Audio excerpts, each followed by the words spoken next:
I'm not sure why I started on my Gene Keys path, but I know I continue because I see things in my life every day and I feel things in my body, and the changes are almost indescribable.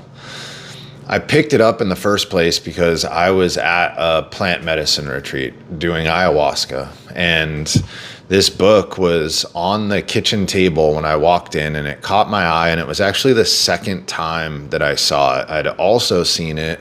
I was working under a medicine woman and helping her as what's called an angel, sitting in ceremony with people. And my life has gone a very different direction from that.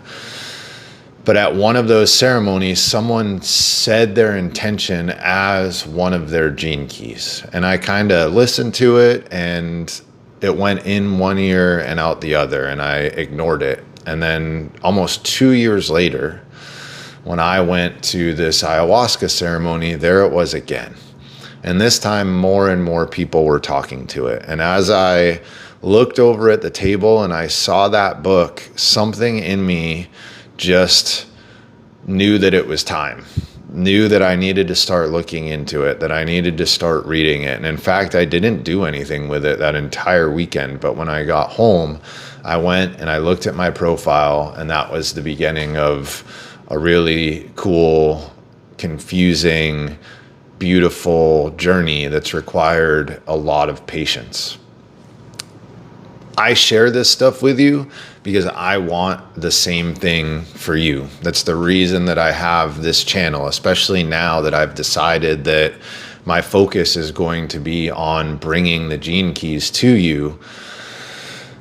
I want to give you some guidelines, and these are what are called the Noble Code from the Gene Keys. I found this on their website, and these will be very helpful as you interact with me, because one of the things I want to say on this video at the end is we're going to talk a little bit more about some community calls that I'm going to do totally for free, so stick around to the end if you want to be a part of those. But in that, there's going to be more interacting, there's going to be more sharing, there's going to be a need for some guidelines. And it's just helpful for me as well to keep these things in mind as I'm sharing stuff with you. Just like a physician, the first rule for me is do no harm. I come from a world in the fitness space specifically, where I said and did a lot of things because I wanted to make money, and I was really good at it. I'm really good at sales. I'm really good at influencing people. I'm really good at reading people. And I don't want to use those tools to further my agenda. I want to use those tools to help the people that I'm working with specifically, because that same energy, just like the Gene Key says, every shadow contains a gift. That same manipulation at a higher frequency can help open somebody's eyes to a truth that they cannot see. So this document starts with what's called the fine art of equilibrium. And this is all about balancing a few things. Number one, listening and sharing. So knowing when I need to shut my mouth and hear, and knowing when I can share some wisdom. We all have a tendency, I have a tendency to overshare, to want to get my message across, but that comes at a cost, and it comes at the cost of hearing the other person and developing a relationship and developing compassion and missing out on clues that I could use to then help that person. So we need to balance those two. And then freedom and boundaries. We need to be free. We need self-expression. We need to feel open. That's so much of what this world is missing. And at the same time, we need to make sure that we have boundaries in place, because a river doesn't flow without banks. And if I don't have any boundaries, the things that you come to me with, I could lock myself in an office and work 20 hours a day because I feel burdened by the things that you put on me. And that's what starts to happen if we don't have boundaries in place. So any work that I do, any work that you do, we need to remember what matters most of all is being true to ourselves, knowing who we are and what we are. Self-care and service is the next set. And that goes just to what I was talking about. I am here to serve. But for the first time in my life, I'm not here to serve at the sacrifice of who I am at my core, my true being.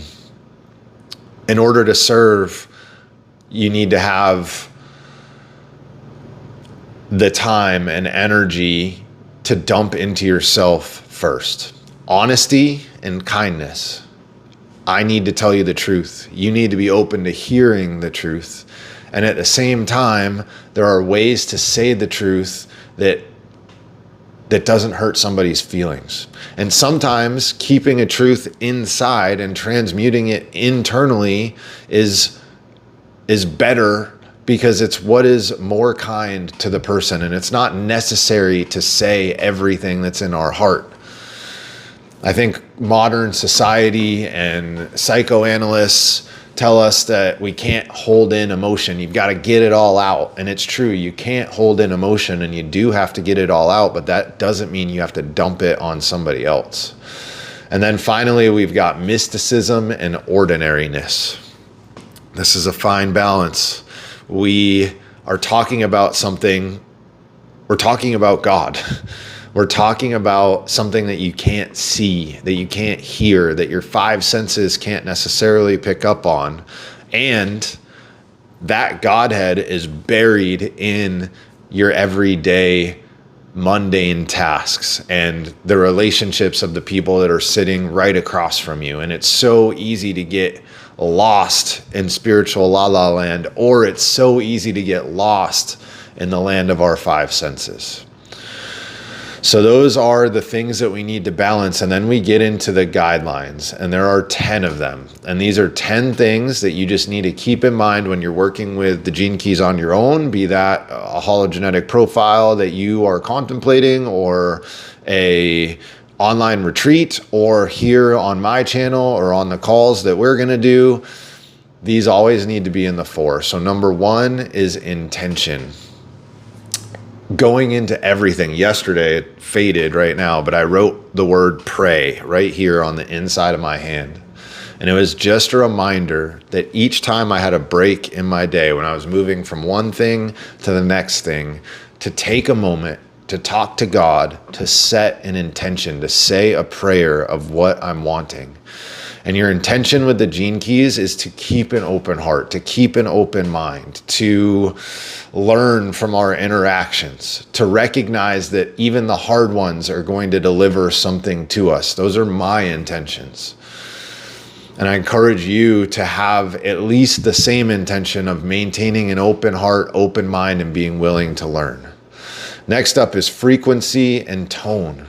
So doing our best to be respectful and to be empathetic, and to acknowledge when how we see the world is affecting our interaction with somebody else, that we are casting out blame, that we are projecting onto another.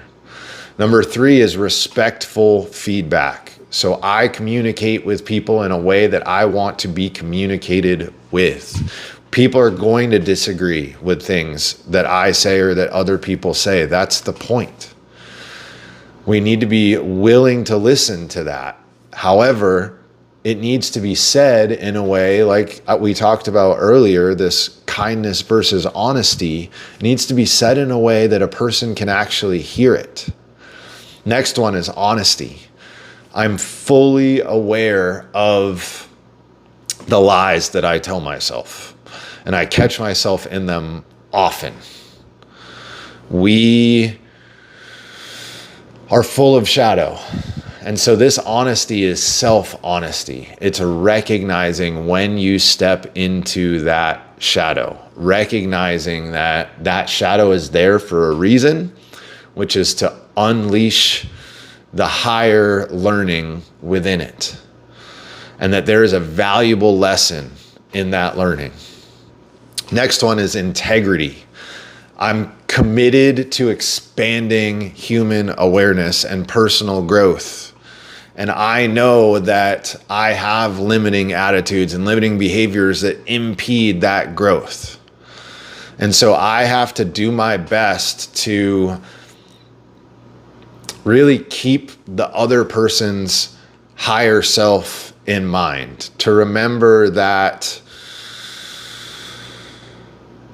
I'm not perfect, to remember that I'm going to need help, to know that I'm committed to, first and foremost, to expanding the understanding that the world has of what is real, right? We think what is real is our senses, and it couldn't be further from the truth.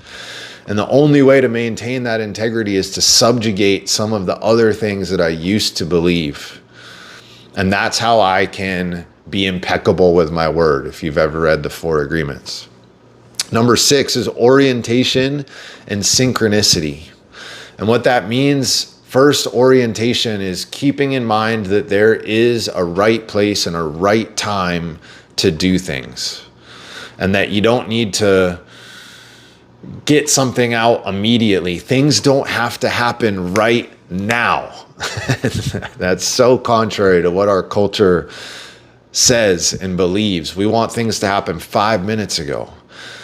But constantly rushing and fighting to get the next thing done or moving on to the next thing is what's stopping us from being in the present moment right now. And that shuts us off from synchronicity. There is a greater good that comes from slowing down and making sure that it feels good in your heart before you bring it to somebody else. There are synchronicities that are waiting to spill out. You know, they come from the sphere of our radiance. They come from the sphere of our pearl.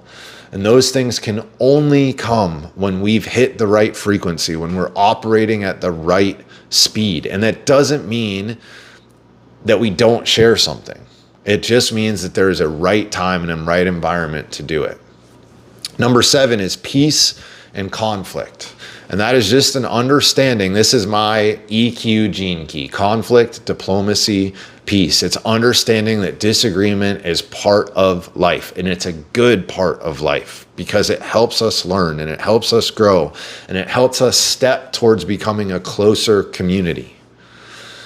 And this is all about making every effort to resolve the conflicts that you have with somebody, to not sweep them under the rug where they can fester and come back to bite us in the butt. When I had my business, this was like one of the hardest things. I had a staff of 20 people, and it was so hard to get people to be open and honest. There's a book out there by Ray Dalio, and I'm drawing a blank on what it's called right now, Principles. And he ran a big private equity firm, and they practiced what's called radical honesty and radical open-mindedness. And it's exactly what it sounds like. And those things foster teamwork. They foster growth because they knew that somebody wasn't talking crap behind their back. So it's about reaching out to someone if you have an issue. And if you guys can't agree, going to someone else for a third party to facilitate or mediate. Number 8 is intimacy and gentleness. This is all about returning non-love with love, which is the whole point of the Venus sequence. It takes one side of a relationship to change that relationship for the good. It does not matter what the other person does or says. It matters what you do and what you say. And so if you have non-love, if you have those eyes or that tone shooting at you, you have a choice. Do you want to reinforce the negativity in the situation and respond in kind with a nasty tone or with a face that you know is going to annoy the other person? Or do you want to absorb that and move forward so you're not stuck in the same dang loop over and over again? Our job is to foster safety, to make sure that people have a space and a place to feel felt. And that can only happen if we approach things with love. Number 9 is transparency, which is holding yourself accountable to the agreements that you make. So I was a part of this group, And we had a process called accountability. And we would go around the circle as a group of men, and we would go around the circle and say whether we were in or out of accountability with ourselves or anyone else in our lives. And that means that you violated an agreement that you made. And if you did, you own that transgression and you commit to doing something to getting it back on track, because those things eat at us slowly and steadily. They erode our trust in ourselves and other people's trust in us. So not only do we recognize when we break an agreement and we bring it forward, but then we engage in communication to increase clarity so that that thing doesn't happen again. So sometimes this is ambiguous. Sometimes something happens that you weren't expecting. And then it's time to talk about that agreement, to get more clear. And then finally, we've got repair and patience. Sometimes you say the wrong thing at the wrong time. And you need to know that it's time to apologize when you do that. It's time to reconcile. It's time to trust that when you go to somebody and you own that you were wrong, that's not going to make them see less of you, but it's going to make them feel closer to you. And at the same time, you can't expect that from somebody else. Expectation, another one of my gene keys, teaches us detachment. All you can do is apologize. And honestly, it's up to God to forgive. That other person might forgive you or they might not, but there is a universal justice, a universal balance. So those are the 10 things that I want you to think about as we start to engage more as a community, as you comment on the videos that I leave, as you talk to other people that are on this channel. And that is where I'll leave it for today. Now, the announcement that I am going to put out there, and I'll make a video about this specifically. I'll also make a post about it on YouTube. We're going to have some community calls, and I have no idea who's going to show up. Could be me and one other person, could be just me, could be 20 of us. I have no idea. But these calls will start out bi-weekly. We're going to do them on Zoom, and we're going to figure out a topic that we want to talk about. I'll probably put it out there ahead of time. You know, it might be a sphere, it might be a pathway, it might be a line, it might be a specific gene key. And we're just going to come in and talk about it and ways that it's shown up in our lives. And maybe we can help each other learn some things and get a little bit closer to embodying the highest version of ourselves and stepping into the purpose that we have on this planet. So expect more of that to come. Thank you guys for watching, as always. Still experimenting with backgrounds at the new place. This is I'm at my kitchen island right now, and you're looking out towards the back. That's a river back there. It's really pretty.